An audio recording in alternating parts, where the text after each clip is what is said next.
Hey y'all. Before we hop into the episode, first of all, thank you so much for returning to us here at the Great American Scream. Second thing, I have tragically lost Michael Segudo's beautiful re-recorded intro for us, so for the next 3 weeks, you'll be hearing me intro the podcast instead of him, or whoever we get to record something in this trying time. Without further ado, this podcast is about getting spooked for fun, and the hosts aren't associated with the attractions discussed in any way, except for all those skeletons in my closet. Some of the topics we discuss may go from ghoulish to ghastly, so viewer discretion is advised. Welcome to the Great American Scream.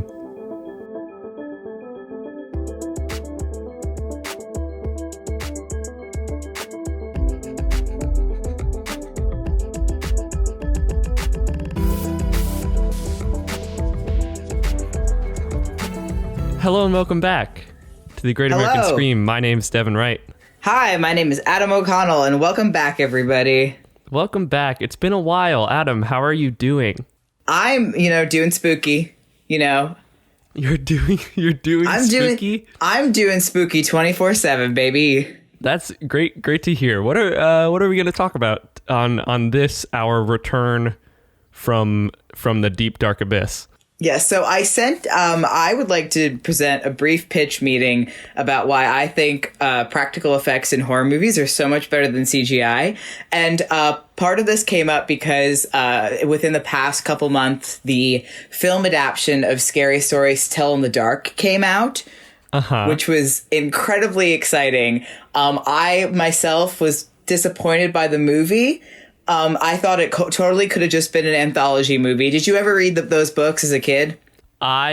Somewhere in my vast childhood book knowledge, there is some Goosebumps and there is some Scary Stories to Tell in the Dark, but I don't know where those line up. They're all murky. Yeah, I mean, Scary Stories was a lot less like camp than Goosebumps was, in my opinion. I was all about the camp. I was a gay little boy. Yeah, I'm all about the camp now, but at the time I was really I was a little Wednesday Addams child and was really into Courage the Cowardly Dog. That was my jam. But anyway, they could have done it in an anthology film style where it was just a brief selection of some of the stories, but they decided to make an underlying plot. And since the movie was PG-13, it couldn't be that scary or gory. But one thing that was expertly done, and we could have predicted this because Guillermo del Toro was involved, was the practical effects monster making in that movie was incredible. The full body suits and the prosthetics. And it was disappointing to see that some of it ended up getting CGI'd over just to add more effects. And I know that the technology is supposed to be a lot more advanced, but honestly, I've never seen I don't think I've ever seen CGI in a horror movie that was that wouldn't have looked better if it was a practical effect. Yeah, I think this is it's a discussion that is getting even more nuanced as time goes on and tech gets even better. Because for a lot of movies that are using predominantly practical effects, a little bit of CGI can go a long way, and vice versa. So if a horror movie is using mostly CG, but they sprinkle in a little bit of practical, it can make it look so real. But so many studios are oh, we'll just do it all in CG. Yeah, and it's a bummer. Yeah, it's a bummer for sure. One of the... You assigned me homework. Yes, I did. I was just about to bring that up. Yeah, so... Let's talk about the Watch Mojo, the top scariest monsters and the top least scary monsters first. Yeah, I mean, when you watch those videos, it's pretty clear the delineation between one of those lists has a lot of practical monsters, and one of those lists has. And I don't want to dunk on CGI either. Oh, for sure, but there definitely was. I think we can dunk on older CG. It was necessary, but we can say it looks pretty bad because what I want to talk about, Watch Mojo's great. I enjoyed those videos, but I was just listening to the lovely people's voices and I I drifted off. But the two Mummy videos that you sent me, and I've watched, so one clip was from the original Mummy from 1932. 1932. And the other one was Dwayne the Jock Ronson in The Mummy Returns in, what was the year? 2001. And one of them was completely practical, and the other one was a head. It was a head replacement, and then a big scorpion body. But also, he looks like the spider monkey from Spy Kids 2: Island of Dreams. This Spy Kids has come up often, I feel like, in our discussions about horror. And I don't know. I feel like on the evil side is Russ McKamey and the Man in the Fields, and on our side is Steve Buscemi. Spy Kids. It's from Spy Kids and the gorilla monkey. It looks so bad. There is another video that I meant to send you from somebody who does deep fakes, who did the Dwayne The Rock Johnson's face much, much, much better. Oh, with a deep fake? Like there are ways to make it better, but just the thing that really gets you when we talk about practical effects, and it's something that CG is getting better at, but it's that you feel like you can touch it feeling. Yeah. And in something like Avatar, feeling like you'd be able to touch it versus not, it's not that big of a difference in terms of immersion. Either way, you're like, oh my God, this is so beautiful. But for horror, if you don't feel like you could touch a thing, it's not going to be as scary. Yeah, I agree. And it's not just kind of like the CGI is like the breaking point of scary versus not scary, because there's some very scary CGI based monsters. And then there's some very non-frightening, non-CGI monsters. One that comes to mind is the Leprechaun from the Leprechaun movies. Not to dunk on Warwick Davis, because Warwick Davis is incredible. But the Leprechaun is not scary. His beautiful little Irish son is not scary.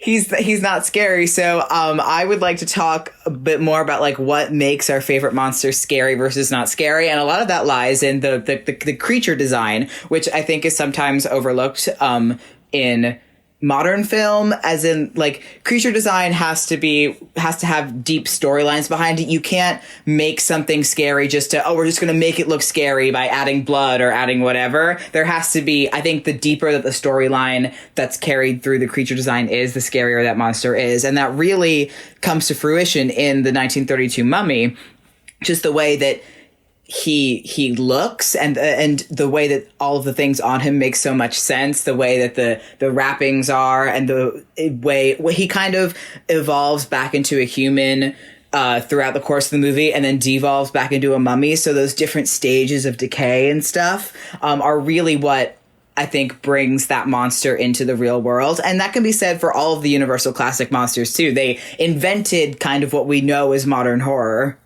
Yeah, and I think what you're getting at is the way that the so many monsters today have just as deep of lore and storytelling going on, but that line of storytelling doesn't go through the actual design, the visual design of the creature.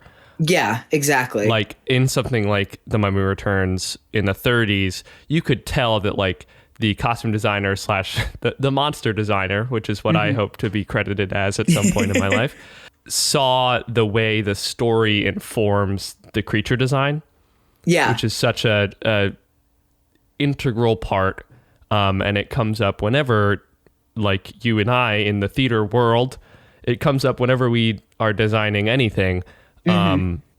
So it will be interesting as we go on through to see how the stories, the larger stories being told, inform the design of the creature. Yeah, and it has to make sense. I don't know if you saw the Blumhouse Truth or Dare, that scary movie that came out a couple of years ago, but the big shtick in that was that whenever these like people were asking Truth or Dare and were possessed by this Truth or Dare demon, they would get this big, wide CGI smile on their face. And like objectively, I guess it was kind of a scary face, but in the context of the story, it wasn't scary because it made no sense why they looked like that. Like there was no explanation. Right. And the scariest part of Truth or Dare is finding out if you're going to have to tell Jessica that you have a crush on her. Like that's what I'm scared of, is the social anxiety aspect. And the fact that movie didn't dive into it and instead went for demons I think it was a real misstep on Mr. Blumhouse's part. On Mr. What's his first name? Mr. Jason Blumhouse's part. I have no idea. I think it's Jason, but I feel like a bad horror fan Halloween. For not knowing exactly.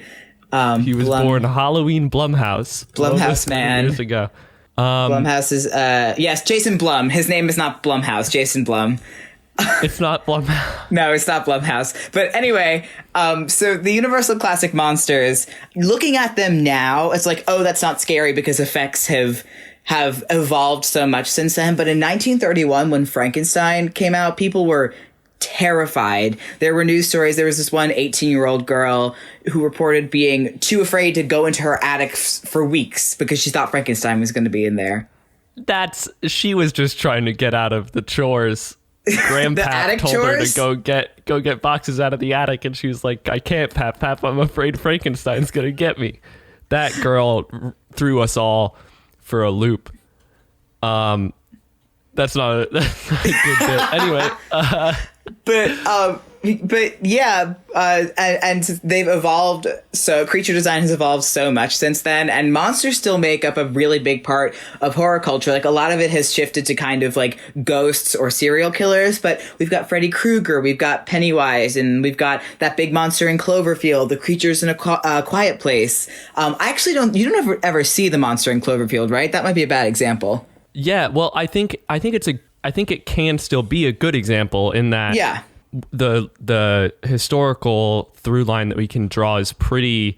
It's from something physical to something less and less physical, and while that makes the physical design of creatures a bit different or even non-existent in a thing like A Quiet Place, it's still like fascinating. Yeah, like Pennywise is not like. If we're gonna talk about Pennywise is not a clown, right? He's this eldritch god, but the way that we are scared by him, or at least the kids are scared by him, is by taking the physical form of Tim Curry, which is the most terrifying of all, of all the clowns. And like you said, I mean, monsters are still such a big part of horror culture, but I wonder how much of that has become. I mean, we've done it on the podcast of it's almost. We're almost friends with our good monsters now. Yeah, and that's what makes a good villain and a good monster is that they're scary, but you also kind of feel for them. Like you when you watch a horror movie, like you kind of want Leatherface to win, like a little bit. Yeah, I guess that might be where I can find some enjoyment in horror movies. As we've talked about, I'm not a big fan of horror movies. But maybe my problem is I haven't been rooting for the killer enough. Yeah. Maybe this is how I change I change everything. You have to take a walk on the wild side. But so I want to talk about Jack Pierce, who was the makeup designer who designed a lot of the Universal Classic Monsters. So he was... can we give a quick refresh of who the Universal Classic Monsters are? Yes, when I say classic monsters, we're talking about the Mummy, so Imhotep. We're talking about Dracula. We're talking about the Wolfman. Talking about Frankenstein and Bride of Frankenstein, Creature from the Black Lagoon, and in most circles, the Phantom of the Opera or the Hunchback of Notre Dame. I like that. I like those a lot. Yeah, we'll talk about... on one hand, you got Crazy Wolfman, you got Immortal Vampire Who Sucks Your Blood, and then you got Guy Who Dropped a Chandelier on some people. Yeah, we'll talk about the Phantom and the Hunchback, because part of the reason that they're included is because of their wonderful creature design and the actor who played them. So Jack Pierce was born in Greece in 1889, and as a kid, he was always kind of predisposed to makeup and effects. He would amuse his family by creating effects out of things he could just find. So he put goat horns on his head, or he would cover himself in hair from like the sheep on his family's farm and stuff. I like that a lot. Yeah, that's good fun. Yeah. But so he started working as an actor from around 1915 to 1925. He was very often cast as a villain because that was his like actor, like his type. But he was also really short. Like the research I got this from said he was really short, 5'5", which insulted me because I am 5'4". 5'5". Yeah. Hey man, you can still ride all the big roller coasters, so you're tall. Yes, I can. He he would do scary makeup to make himself seem more threatening to compensate for how short he was. That is so powerful. Yeah, that I think I should do that on a daily basis. Yeah, you should start doing that. You should, maybe for him, since he's cast as a villain, like, what's your type, Adam? Paint us an audio picture of what your type is, and then I'm going to come up with a way that you could enhance yourself using special effects. I do get cast as villains a lot, usually like aristocratic villains. Like I'm always a rich villain, or the like a crazy old man, or like a crazy queer character. Okay. That's about the realm of what I play. I want to go with this aristocratic villain thing, which I like a lot. I think which is what I just did a show where I played an aristocratic villain and had makeup design for it. Yeah, I think what you should do is just wear too much, get surgically attached to like your fingers and your neck area, just the gaudiest jewels and necklaces and rings around, so that you walk into the room and they go, that's an aristocratic villain. That's a first estate villain right there. That's a 1% villain. Yeah, that's somebody I would put under the guillotine. Let's cast him. So Jack Pierce was hired to work on Dracula in 1931, starring Bela Lugosi. Bela Lugosi wanted to design his own look, which was a pretty common thing amongst big name studio actors, because they didn't want to, like, they wanted audiences to still recognize them, and they wanted to look good, you know? But so Jack Pierce told Bela Lugosi no, and created this like narrow-eyed, blue-gray Dracula with the widow's peak that we all recognize as Dracula now. So he took the vanity of an actor and shoved it in the toilet and said, yes, this won't be a good... This is one of... It's probably not the first, but one of many instances of somebody telling an actor, maybe the most important thing to this performance is not your pretty face. Being recognized. And I think that he did a service to all of us by doing that. We need to keep that spirit up. But so he also worked on Frankenstein in 1931, the same year. So Frankenstein is green in most, like when you see Frankenstein or when you think of Frankenstein's monster, you picture him as green with the bolts on the neck and the big square head and stuff. It's because technically in this movie, he was green. He was not supposed to be red as green, but since the film was in black and white, they used this green grease paint because it looked this ghostly dead gray in the black and white film. So once like color photos and color restoration started to come out of this film, people were like, oh, he's green.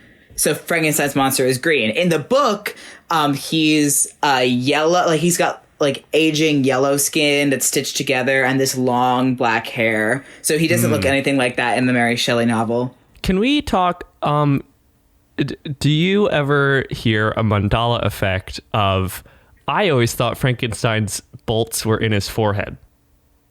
I think that's, I feel like I know that they were in his neck, but I feel like that's also something that people probably put them in his forehead too. Okay. I was worried that I was from an alternate dimension for a second. I feel like that's valid. They made his forehead prosthetic out of cotton and spirit gum, and then they would just glue it onto his head throughout the day. That man was finding pieces of cotton on his forehead until he died.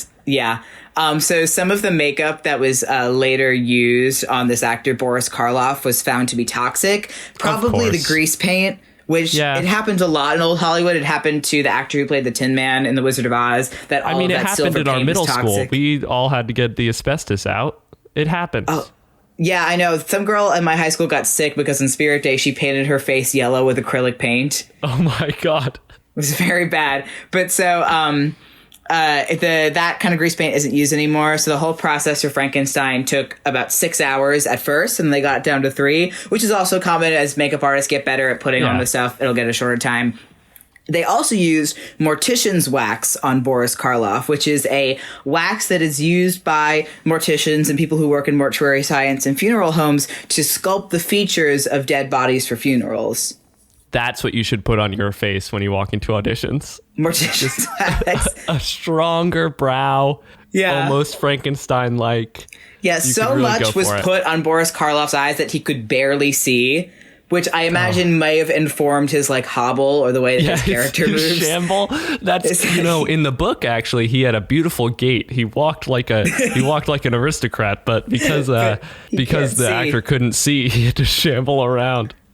Now, this is mortician's wax, which I got confused. This is not to be confused with adipocere or mortuary wax, which is an actual waxy substance that can form on dead bodies if they are buried in wet and human environments that actually kind of transforms the fatty tissues of the body into soap. And there is a exhibit at the Mutter Museum in Pennsylvania of a woman whose almost her entire body was made into this adipocere soap, and she's called the Soap Lady. I like that. Soap Lady is now a part of our team. On our team, it's Steve Buscemi and the Soap Lady. Yeah, Soap Lady is neutral good. Yeah, Steve Buscemi is chaotic good.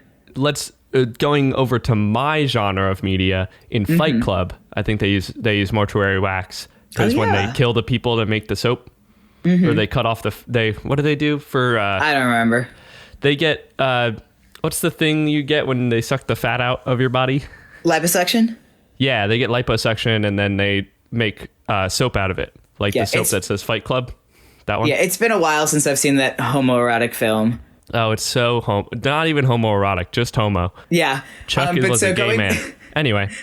Going back to the Mummy in 1932, so the way that they designed his look is the material that he was wrapped in was treated with flames and acid to kind of age it properly. It was then dipped in collodion and stretched over Boris Karloff. Now, collodion is a syrupy solution of nitrocellulose in a mixture of alcohol and ether used for coating things, usually in surgery or sometimes in old photos. But if that's alcohol and ether, Boris Karloff was probably high as a kite for this whole film. Yeah, just for the whole thing. We'll talk about this. We have an episode planned on kind of horror movie tropes, but the whole idea, and I'm sure we all know this, but the idea that a mummy is scary is so weird because I get it. It's like an undead person, but it's just a dude that like got wrapped up a while ago. It's not, I'm saying mummies ain't that scary. I feel like it's akin to a zombie though. But a zombie like dies and then like rots and then comes back to life. A mummy was carefully and it's like lovingly preserved an aged by cheese. Slaves, probably a dry aged steak, like a dry aged camembert, but a human. But a Cameron bear, if his name was Cameron. After all of this collodion, then they also they applied Fuller's Earth, which is a clay used to decolorize oil or other liquids without chemical treatment, to give this arid look as if he had been dried out. And this whole process took 8 hours. And Fuller's Earth is used in everything. Like my time in costumes and prop work, it's basically fake dirt. It's like... Yeah. A lot of this stuff is not used anymore because it is so toxic, but then the other half of it is still used today. Oh, yeah. It's half deadly and half necessary to all productions forever today. So Jack Pierce eventually became the head of Universal's makeup department. He was a really dedicated makeup artist. He would even go into morgues to practice on corpses. Like, that's legally, what we call on-hand training. I like it. Legally or not, I don't know, but he would do that. He also invented Igor for the film Son of Frankenstein in 1938. Igor is not in the book. He created that character. And then he created Elsa Lancaster's look in Bride of Frankenstein as well. That's so that iconic kind of beehive with the white stripe. Yeah, that was all him. And I have this great quote for him talking about the relationship between the actor and the makeup artist and the character. He says, "The sole reason for any makeup, and particularly a character makeup, is not to proclaim the skill of the artist or the actor, but to help tell the story. Therefore, makeup must not be obviously make-up-y. This in turn demands that it be supervised by a qualified artist. For the actor, no matter how skilled he may be in the technical detail of applying his makeup, rarely has the right perspective to judge the makeup without bias." That is so good. I feel like it's the motif of this episode of it all goes to serve the story being told. Yeah. And we got to remember that the way the dang monster looks is part of that story. It's fascinating. Yeah, exactly. So I said Who are we we were going to talking talk about next? We were going to talk about the Phantom and the Hunchback, who were both portrayed by Lon Chaney. Now, if we're talking about actors not doing their own makeup, this is the opposite. Lon Chaney was known as the man of 1,000 faces. He was expertly skilled in applying and designing makeup. He started doing films in the 1910s and again was most known for Phantom and Hunchback. And in order to portray the Phantom of the Opera in 1925, Chaney altered his cheeks with a combination of cotton collodion, and then which kind of gave it a scarred skin appearance. Yeah. Then he also attached a strip of fish skin, which is a thin, translucent material, not actual fish skin. Not made of fish skin. Okay. Not that I know of, but to his nose with spirit gum to create an upturned effect, which is basically the same as taking a piece of Scotch tape and putting it on the tip of your nose, then taping it to your forehead. Like the reverse of that really good Vine, where the girl starts to push down her nose and then realizes she's taped it down. Squidward.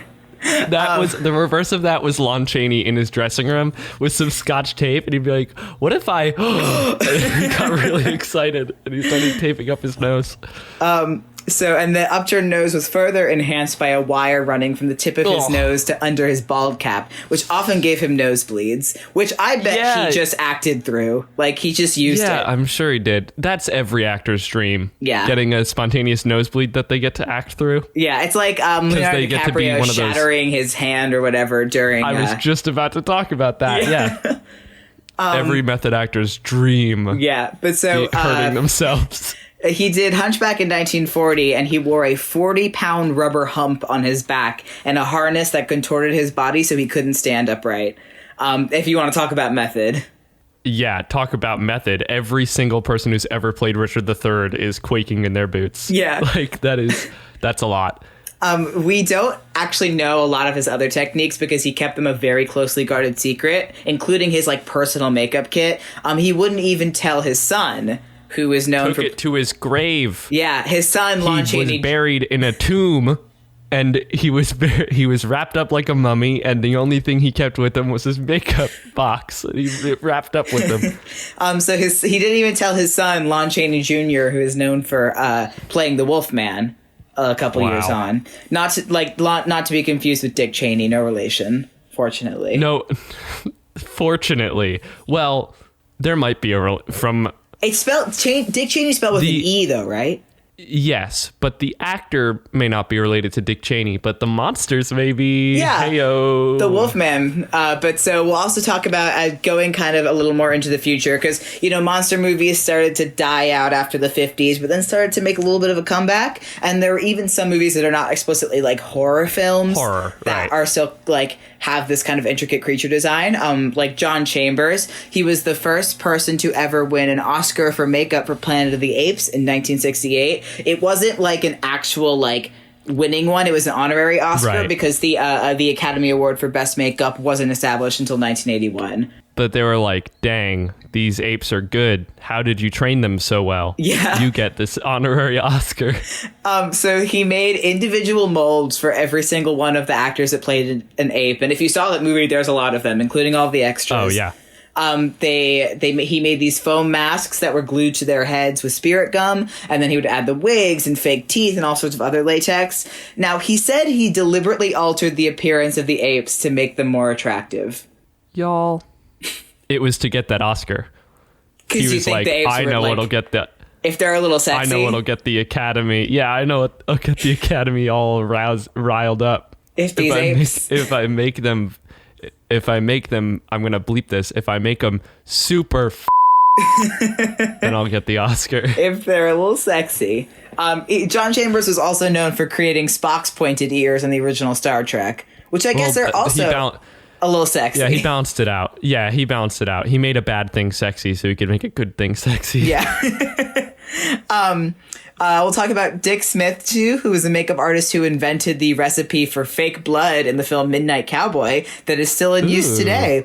So that fake blood recipe Thank you, Dick. Includes corn syrup, water, Eller red and yellow food coloring, which is a special food coloring that doesn't dissolve in water. Methylparaben, which is a food preservative commonly used in other makeup to keep bacteria and mold from growing. He also used Kodak Photo Flow, which is like a wetting agent that you would, like, if you think of a dark room when you dip the photos in, which makes this fake blood poisonous. So do not eat this fake blood. Do not drink this blood. There is a ton of edible fake blood on the market, though. If you get any stage blood, most of it is edible and also often flavored. Like the Ben Nye one is tastes like peppermint, and the they say it does, but it tastes like if somebody took, like, I don't know, what's like literally a flavorless syrup. Ate a mint and then spit into it. That's what it tastes like to me anyway. Well, the Maron one, which is what I used for my last Halloween costume, tastes like cake batter. Ooh, that's fun. Which I feel like is a Does it have little cake specks in it? Like flavor. Cupcake? It's a very complicated flavor for fake blood. Yeah. It seems like that's a lot of work. Not related to making it look like blood. Just especially because if you're going to make it edible, you don't necessarily have to make it flavored. Right. That's true. That's very true. You know, I guess it's fun. It's a fun little treat. It's a fun little treat. All right. What else did this man do? So he also pioneered the technique for making masks by layering pieces over the actor's face instead of making the whole mask at once, which is like how everyone makes masks now. And then he also worked, if we're talking going back into the realm of horror, he worked on The Exorcist in 1973, and he transformed like cute little Linda Blair with her little pigtails into an absolute demon. Yes, doing the Lord's work. He tried 6 different looks. The first one he made was kind of like a witch look with like a hooked nose and like black lips. And Dick Smith hated it, said it was terrible. And then they worked with one for a while they were filming, and they decided that the dialogue of the scene, like, her face wasn't horrible enough to match the dialogue of what they were talking about. You're which is going back to tying into going back to talking about tying it into stories. So they decided that her disfiguration should come from something she did to herself. So that infamous scene where she masturbates with the crucifix, they decided that let's make these gashes and scars on her face that look like she used the crucifix to like hack at her face and scar herself. Even though we never see that happen in the film, and we might not even think of that in our brains, but just that connection makes it look a lot like more realistic. Yeah, the idea of we're going to make this makeup effect and we're going to inform it by another scene in the movie, even if the audience doesn't make that connection consciously, they make it subconsciously. And I do think with that last paragraph, we earned ourselves the explicit E. Hey. Yes, we did. Yay. But so he also created her like freaky tongue where she like sticks her tongue at her, that long gray tongue out at the priest, and the contact lenses, which she wore several different pairs, one that made her eyes all white, one of the yellow ones, and he had to numb her eyes before she put them in because her eyes would like freak out so much. For the scene where she vomits profusely, he created a special device with a tube and a nozzle. It would be like hidden behind her head, and then there were parts attached to her face that looked like her skin, and then a nozzle went into her mouth, and it was attached to a pump full of hot pea soup. Hot pea soup. There's a great video online of them doing the effects and makeup test for this, where Linda Blair or her double is sitting in a bed in full makeup, full costume, vomiting profusely on this man who is in like a full black hazmat suit and is just sitting there and occasionally taking notes. It is so funny. It's when the flu hits your high school class, you still gotta take those notes. In Nightmare on Elm Street in 1984 is also a great example of some cool makeup design. The whole movie was super innovative in the way they did their practical effects. Like when Nancy is running down the stairs and they're melting, that was done with colored pancake mix. Yes. The scene where Johnny Depp is eaten by his bed and then a volcano of blood spurts out was my favorite scene in any movie. Yeah, any movie where Johnny Depp gets any scene where Johnny Depp gets eaten up and is not in the movie anymore. I love it. It's my favorite. the whole room, the set of his bedroom, rotated upside down. Yep. So that way they weren't shooting blood up, they were pouring it downwards. Down, yeah. So Freddy Krueger was created by David Miller, who also worked on the Thriller music video, all the zombies in that. He based all of the photographs on the burn victims from the UCLA Medical Center because Freddy's backstory is that the parents of the neighborhood set him on, like, incinerated him, basically. Yes. It took about 2.5 hours to apply. And then Wes Craven, his original concept for Freddy was that he had this, like, exposed skull and teeth on the side, and he had pus running out of sores. And then David Miller was like, it's 1984, we can't do that yet. Not yet. I think that actually that concept informed the design of Two-Face in The Dark Knight with the exposed teeth on the side. Oh yeah, and as the technology continued on, but David Miller was like, sorry. An example of good CG horror effect. Oh yeah. Two-Face in Dark Knight. Another really, like, primo example of good practical effects is The Thing, John Carpenter, 1982. This is a horror movie I have seen. Oh, yay! I'm so happy you've seen this one. The makeup effects, the makeup and effects crew worked for like 14 months around the clock for this film, which has incredibly impressive practical effects, completely practical, all designed. It was headed by Rob Bottin. I don't know how to pronounce his last name, but he also did Seven, Fight Club, RoboCop, Total Recall, The Fog. So one of the most iconic... Legendary 80s designer. Like... Oh, yeah. Everything. One of the most iconic scenes from that movie that he designed was the defibrillator shock jump scare scene. So the way he did that was... if you haven't seen the movie, somebody goes to give a character a shock with the defibrillator, and he's actually the Thing, so his chest opens up and then clamps down on the guy's arms. Yes. So he created a entire fiberglass dummy of the actor, which had the fake chest, and that he mimicked exactly the actor's chest hair pattern. And then installed a hydraulic rig while the actor laid underneath the fake chest so that he could still, like, emote and stuff. And then the chest would clamp down on the other guy's arms. And for the next shot, where the arms are teared away, they used a stand-in that was a double amputee wearing a mask of the actor's face and fake arms. That whole 30 seconds took about 10 hours to set up and shoot. Yeah, that is an example of practical effects taking way more time and way more effort than CG more time ever would, but that scene is even though today you're like, oh, it's 1980s effects, you can kind of tell, but I think it's still that's so one that visceral. kind of still holds up. Yeah, it's still so a lot of this movie visceral. And some of the materials that they used on set for this film included rubber foam latex, fiberglass, plastic, gelatin, creamed corn, mayonnaise, bubblegum, and strawberry jam. Oh no, sorry, Adam. That's actually my grocery list. I don't know how this ended up on here. I'm sorry about that. Let me take that away.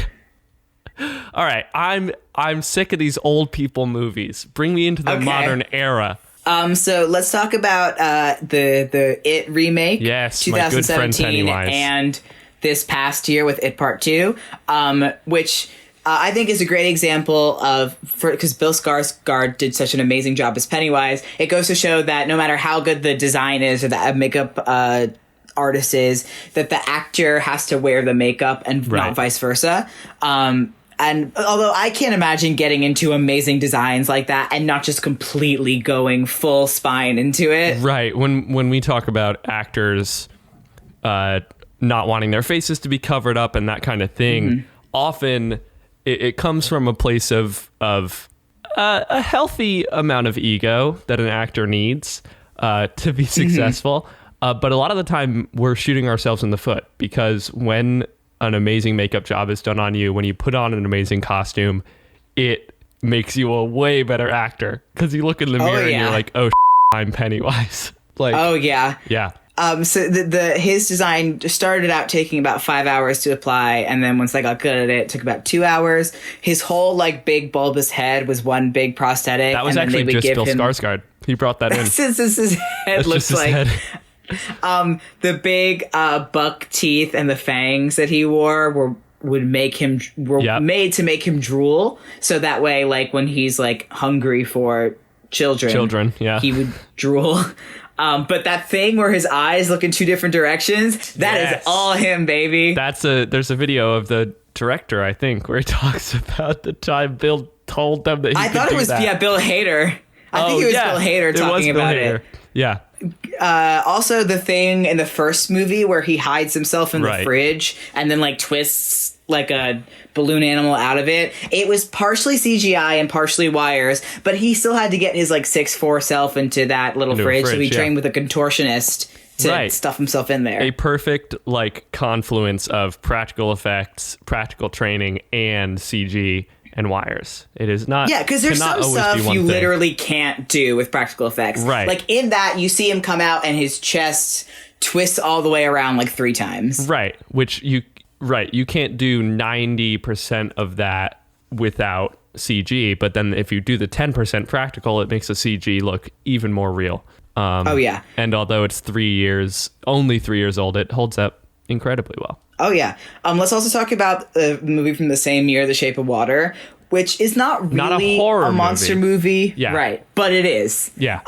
It's another Guillermo del Toro movie. And his design was based on The Creature from the Black Lagoon. Right. He's got that really deep connection to one of the Universal Classic monsters. But Del Toro thought that The Creature from the Black Lagoon was too scary. And so he wanted him to be sympathetic and kind of handsome. Right. He got called up by the guy who did Planet of the Apes. And the Planet of the Apes guy said, John Chambers. Listen, you got to make him sexy. That's how you win the Oscar, baby. And Guillermo was like, all right.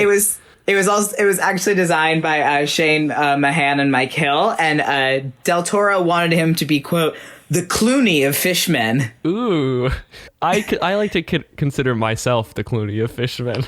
Yeah, I'm gonna make that my Tinder bio. Yes, but there was some very precise crafting to make him look like a fish, but also make him look enough like a person without going into like Uncanny Valley territory. Right. So the Studio Legacy Effects built a full bodysuit for the actor Doug Jones. Yep. Doug Senator Jones, who has played... No, not that Doug Jones. Doug Jones has played a lot of movie monsters. The Bye-Bye Man, Abe Sapien in the Hellboy movies. He was the Fawn and the Pale Man in Pan's Labyrinth. That's range. Yeah, and he was Billy in Hocus Pocus. It's because he's a very tall and gangly man and a very talented contortionist. My calling. I found my idol. Doug Jones, if you're listening, I love you. Come be on our podcast. Yes, and Senator Doug Jones, if you're listening, you're also welcome. Yeah. So the suit that they made him was made out of foam and latex and had animatronic gills that were controlled from the outside, which has been another kind of invention in more modern monsters, is using animatronics. Yeah. They were used a lot in the Child's Play movies for Chucky and stuff like that, because that can be a great aid for things that might be too dangerous for an actor to do, or effects that, because they're still practical, but they're more machines than they are. And there's also, makeup. I think, as two people who enjoy theme parks and Disney, there is a certain amount of animatronic design that is super lifelike, but there's a point where you can get between lifelike and not lifelike that actually adds to the creepiness factor, like in Child's Play. Absolutely. Yeah. Yeah. So Doug Jones didn't have a lot of autonomy in the suit, and it was really difficult to be in because it was so skin tight. Yeah. And he had to be in the water for a lot of it, and it was quite cold when he was wet. So there were crew members that would cuddle him in between takes to keep him warm, which I really like. Yeah. I mean, if you want to I'm sure a lot of people on Twitter wish that they were those cast members or those crew members. Yeah, to cuddle Doug Jones in between takes. Yeah, cuddle with the nice fish man. So there's a lot of other modern movies that are working with great practical effects and creature designs for their monsters. The Descent, I think, is a great example of monsters that match their environment. If you haven't seen The Descent, it's about a group of women that go spelunking and come across these kind of cave monsters. It's an amazing movie. It's one of my favorites, but the way these monsters are designed, they have this very pale, almost iridescent skin. They were based off of vampire bats. And they have these rather large, like bat-like ear holes, but they're blind. And the whole idea is that, because they live underground in the dark, they rely using their sense of hearing. They've never been exposed to the sun, so they have this like iridescent skin. Cabin in the Woods is also an amazing example, which does use a bit of CGI just because of the amount of monsters that are in it.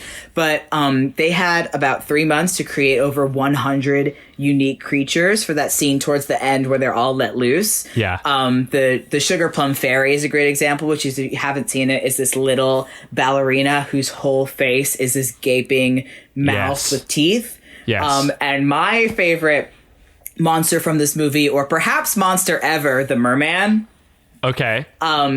Who was almost entirely practical. If you haven't seen the movie, there's a gag where the people who, spoilers for Cabin in the Woods, the people who work in the office that are causing all of these monster movie things to happen are placing bets on which monster this group of cliche teens is going to activate first. And one of them is really betting on the merman and gets mad when they don't end up activating the merman. And he ends up getting killed by the merman later when they let all the monsters loose. Right. So the merman was a totally practical suit.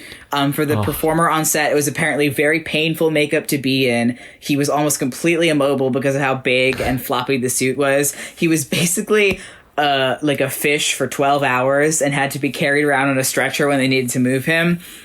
And then when he was laying on the floor in between takes, they would give him a little pillow and he would like curl up in a little fetal position and go to sleep. There's a bunch of cute pictures from the set of him napping, and then the directors would wake him up and go, "It's time to kill." There's so many layers to that are all just so lovely. Yeah, and they added this blowhole last minute where they were filming and deciding, they were like, hey, what if when he's eating this guy, a bunch of blood comes out of a blowhole? So they created this practical blowhole effect that just, when they were filming it, spurted blood for like a minute and a half, even after they cut. Very good. And then a really fun fact is that the makeup and effects on this movie were worked on by Heather Langenkamp, who played Nancy, the main character in the original Nightmare on Elm Street. Yes. We love to see career crossover. Yeah, I love that she's still working on horror and stuff. Yeah, I absolutely think that the most integral part of creating monsters is tying them in closely with the story, deciding why they look the way they do, which is why a lot of creatures kind of like, I use the Bye-Bye Man as an example. There's no real reason the Bye-Bye Man looks the way he did. They just made him to look scary. Right. And I think that the scariest part of many creatures is not only the way they look, but the entire story surrounding them. And when the story surrounding them informs the way they look is even scarier, which I think is... absolutely. Yeah. I mean, that does it for my notes about... That does do it. Making monsters. I'm trying to think of my favorite monster. Just like in any horror movie? Yeah, in a horror movie. And I think it's capitalism. I think that's like my scariest monster.